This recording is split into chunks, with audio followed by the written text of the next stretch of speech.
మత్తయి సువార్త 13వ అధ్యాయము. ఆ దినమందు యేసు ఇంట నుండి వెళ్ళి సముద్ర తీరమున కూర్చుండెను. బహుజన సమూహములు తన యుద్ధకు కూడి వచ్చినందున ఆయన దోణి ఎక్కి కూర్చుండెను.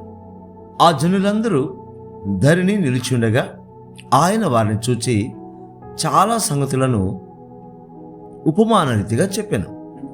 ఎట్లనగా, ఇదిగో విత్తువాడు విత్తుటకు బయలు వెళ్ళెను. వాడు విత్తుచుండగా కొన్ని విత్తనములు త్రోవ ప్రక్కన పడెను. పక్షులు వచ్చి వాటిని మింగివేసెను. కొన్ని చాలా మన్ను లేని రాతి నేలను పడెను.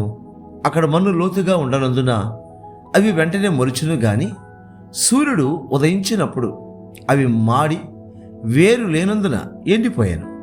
కొన్ని ముండ్ల పొదలలో పడెను. ముండ్ల పొదలు ఎదిగి వాటిని అణిచివేశాను. కొన్ని మంచి నేలను పడి ఒకటి 100 ఒకటి 60 ఒకటి 30 ఫలించాను. చెవులు గలవాడు వినుగాక అని చెప్పాను.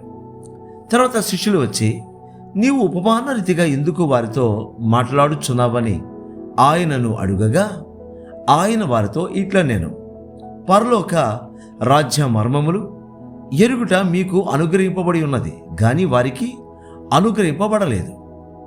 కలిగిన వానికే ఇయ్యబడును, వానికి సమృద్ధి కలుగును. లేని వానికి కలిగినదియు వారి యొద్ద నుండి తీసివేయబడును. మరియు వారు చూచుచుండియు చూడరు, వినుచుండియు వినకయు గ్రహింపకయు నున్నారు. ఇందు నిమిత్తము నేను ఉపమాన రీతిగా వారికి బోధించుచున్నాను. ఈ ప్రజలు కన్నులార చూచి చెవులార విని హృదయముతో గ్రహించి మనసు త్రిప్పుకొని నా వలన స్వస్థత పొందకుండునట్లు వారి హృదయము క్రొవ్వినది, వారి చెవులు వినుటకు మందములైనవి, వారు తమ కన్నులు మూసుకొని ఉన్నారు. గనుక మీరు వినుట మట్టుకు విందురు గాని గ్రహింపనే గ్రహింపరు, చూచుట మట్టుకు చూతురు గాని ఎంత మాత్రమును తెలుసుకొనరు అని యెషయా చెప్పిన ప్రవచనము వీరి విషయమై నెరవేరుచున్నది. అయితే మీ కన్నులు చూచుచున్నవి గనుక అవి ధన్యములైనవి, మీ చెవులు వినుచున్నవి గనుక అవి ధన్యములైనవి. అనేక ప్రవక్తులను నీతిమంతులను మీరు చూచు వాటిని చూడగోరియు చూడకపోయిరి, మీరు వినువాటిని వినగోరియు వినకపోయిరని మీతో నిత్యముగా చెప్పుచున్నాను. విత్తువాని గూర్చిన ఉపమాన భావము వినుడి. ఎవడైనను రాజ్యమును గూర్చిన వాక్యము వినియు గ్రహింపక ఉండగా దుష్టుడు వచ్చి వాని హృదయములో విత్తబడిన దానిని ఎత్తుకొని పోవును. త్రోవ ప్రక్కను విత్తబడిన వాడు వీడే. రాతి నేలను విత్తబడిన వాడు వాక్యము విని వెంటనే సంతోషముతో దాన్ని అంగీకరించువాడు. అయితే అతనిలో వేరు లేనందున అతడు కొంతకాలము నిలుచును గాని వాక్యము నిమిత్తము శ్రమ అయినను హింస అయినను కలుగగానే అభ్యంతరపడను.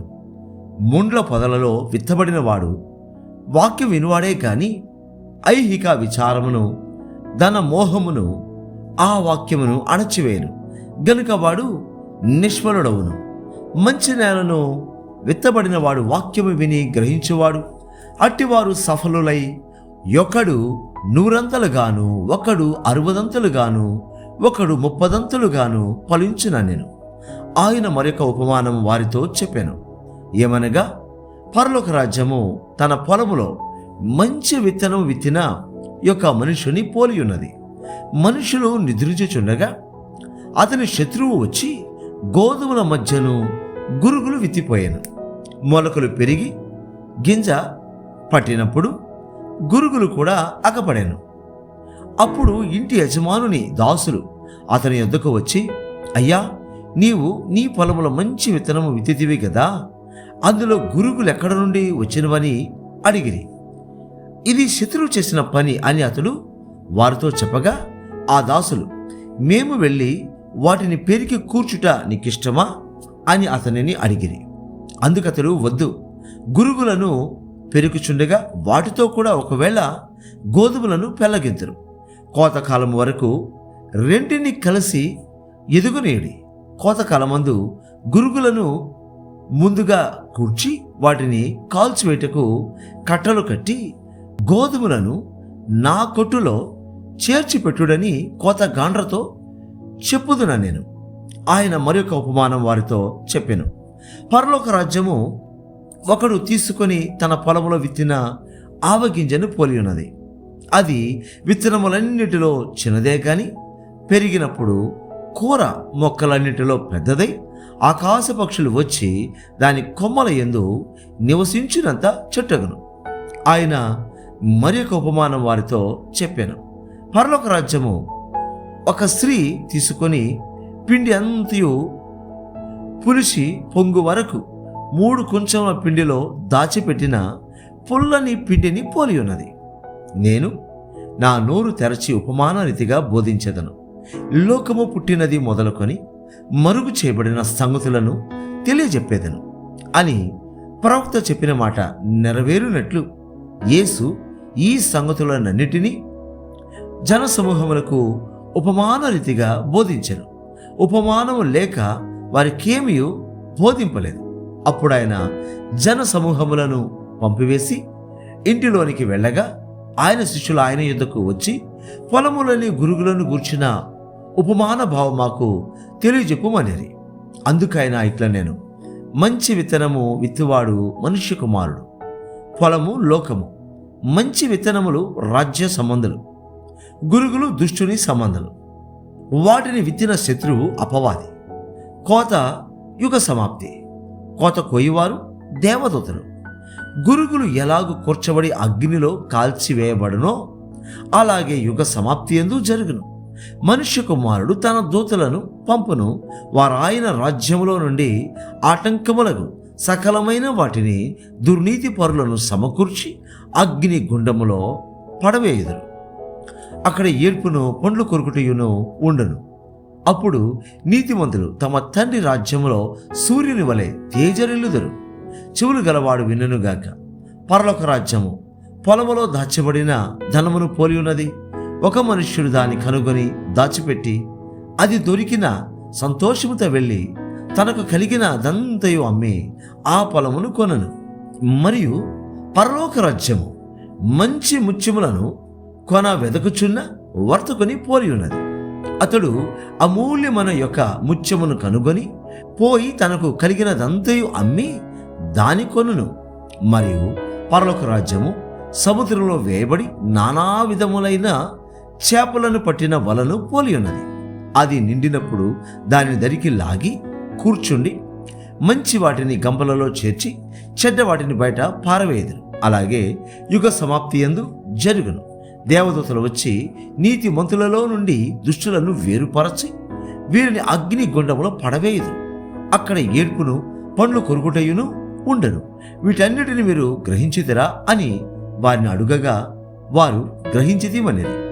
ఆయన అందువలన పరలోక రాజ్యంలో శిష్యుడిగా చేరిన ప్రతి శాస్త్రియు తన ధన నిధిలో నుండి క్రొత్త పదార్థములను పాత పదార్థములను వెలుపులకు తెచ్చు ఇంటి యజమానుని పోలి ఉన్నాడని వారితో చెప్పాను. యేసు ఈ ఉపమానంలో చెప్పి చాలించిన తర్వాత ఆయన అక్కడ నుండి వెళ్ళి స్వదేశమునకు వచ్చి సమాజ మందిరములలో వారికి బోధించుచుండెను. అందువలన ఆశ్చర్యపడి ఈ జ్ఞానమును ఈ అద్భుతములను ఇతనికెక్కడ నుండి వచ్చినవి? ఇతడు వడ్లవాని కుమారుడు కాడా? ఇతని తల్లి పేరు మరియ కాదా? యాకోబు, యోసేపు, సీమోను, యూదాయను వారు ఇతని సోదరులు కారా? ఇతని సోదరీమణులందరూ మనతోనే ఉన్నారు కారా? ఇతనికి ఈ కార్యములన్నీ ఎక్కడ నుండి వచ్చానని చెప్పుకొని ఆయన విషయమై అభ్యంతరపడేది. అయితే యేసు ప్రవక్త తన దేశములోను తన ఇంటను తప్ప మరి ఎక్కడనైనాను ఘనహీనుడు కాడని వారితో చెప్పాను. వారి అవిశ్వాసమును బట్టి ఆయన అక్కడ అనేకమైన అద్భుతములు చేయలేదు. మత్తయి సువార్త 14వ అధ్యాయం. ఆ సమయమందు చతుర్థాధిపతి అయిన హేరోదు యేసును గూర్చిన సమాచారం విని, ఇతడు బాప్తిస్మమిచ్చు యోహాను, అతడు మృతులలో నుండి లేచినాడు, అందువలననే అద్భుతములు అతని యందు క్రియారూపములగుచున్నవని తన సేవకులతో చెప్పాను.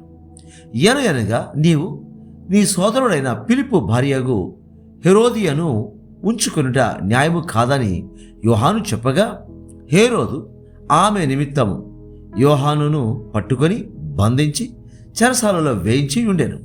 అతడు ఇతని చంపగోరెను గాని జనసమూహము ఇతనిని ప్రవక్తయని ఎంచినందున వారికి భయపడాను.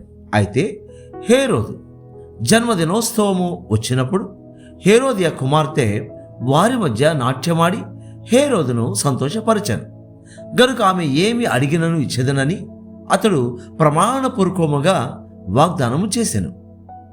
అప్పుడు ఆమె తన తల్లి చేత ప్రేరేపింపబడినదై బాప్తిస్మమిచ్చు యోహాను తలను ఇక్కడ పళ్ళెములు పెట్టి నాకిప్పించుమని అడిగాను. రాజు దుఃఖపడినను తాను చేసిన ప్రమాణము నిమిత్తమును తనతో కూడా భోజనమునకు కూర్చున్న వారి నిమిత్తమును ఈయన ఆజ్ఞాపించి బంట్రౌతును పంపి చెరసాలలో యోహాను తల గొట్టించెను. వాడదని తల పళ్ళెములో పెట్టి తెచ్చి ఆ చిన్నదానికి ఇచ్చెను. ఆమె తన తల్లి యొద్దకు దాన్ని తీసుకొని వచ్చెను. అంతటా యోహాను శిష్యులు వచ్చి శవమును ఎత్తుకొని పోయి పాతిపెట్టి యేసు నొద్దకు వచ్చి తెలియజేసిరి. యేసు ఆ సంగతి విని దోణి ఎక్కి అక్కడ నుండి అరణ్య ప్రదేశమునకు ఏకాంతముగా వెళ్ళాను. జన సమూహములు ఆ సంగతి విని పట్టణముల నుండి కాలినడకను ఆయన వెంట వెళ్ళిరి. ఆయన వచ్చి ఆ గొప్ప సమూహమును చూచి వారి మీద కనికరపడి వారిలో రోగులైన వారిని స్వస్థపరిచెను. సాయంకాలం అయినప్పుడు శిష్యులు ఆయన యొద్దకు వచ్చి, ఇది అరణ్య ప్రదేశము, ఇప్పటికే ప్రొద్దుపోయాను. ఈ జనులు గ్రామములలోనికి వెళ్ళి భోజన పదార్థములు కొనుక్కొనుటకై వారిని పంపివేయమని చెప్పిరి.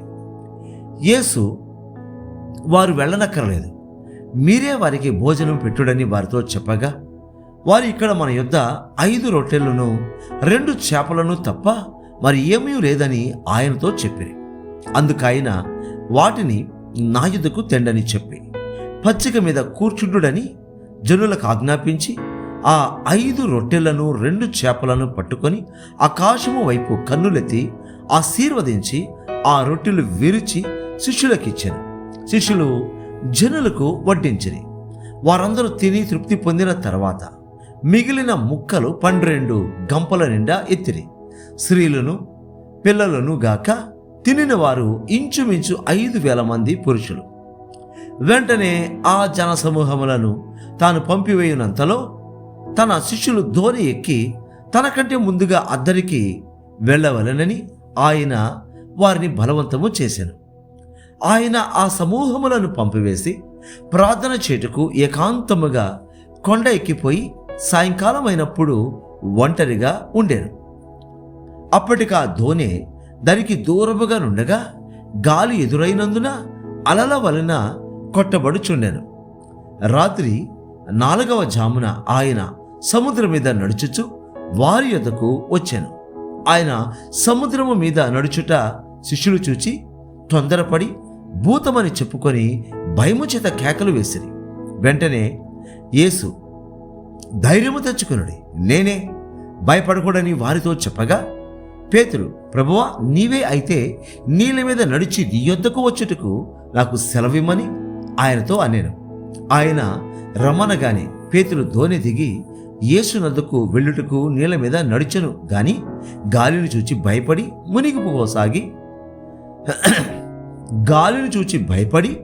మునిగిపోసాగి ప్రభువా, నన్ను రక్షించుమని కేకలు వేశాను.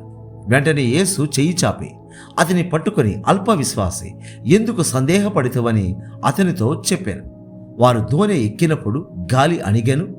అంతటా దోణిలోనున్నవారు వచ్చి, నీవు నిజముగా దేవుని కుమారుడువని చెప్పి ఆయనకు మ్రొక్కిరి. వారందరికి వెళ్ళి గెన్నెసరెతు దేశమునకు వచ్చిరి. అక్కడ జనులు ఆయనను గుర్తుపట్టి చుట్టుపట్లనున్న ఆ ప్రదేశమంతటికి వర్తమానము పంపి రోగులనందరినీ ఆయన యొద్దకు తెప్పించి, వీరిని నీ వస్త్రపు చెంగు మాత్రము ముట్టనిమ్మని ఆయనను వేడుకొనిరి. ముట్టిన వారందరూ స్వస్థత నొందిరి.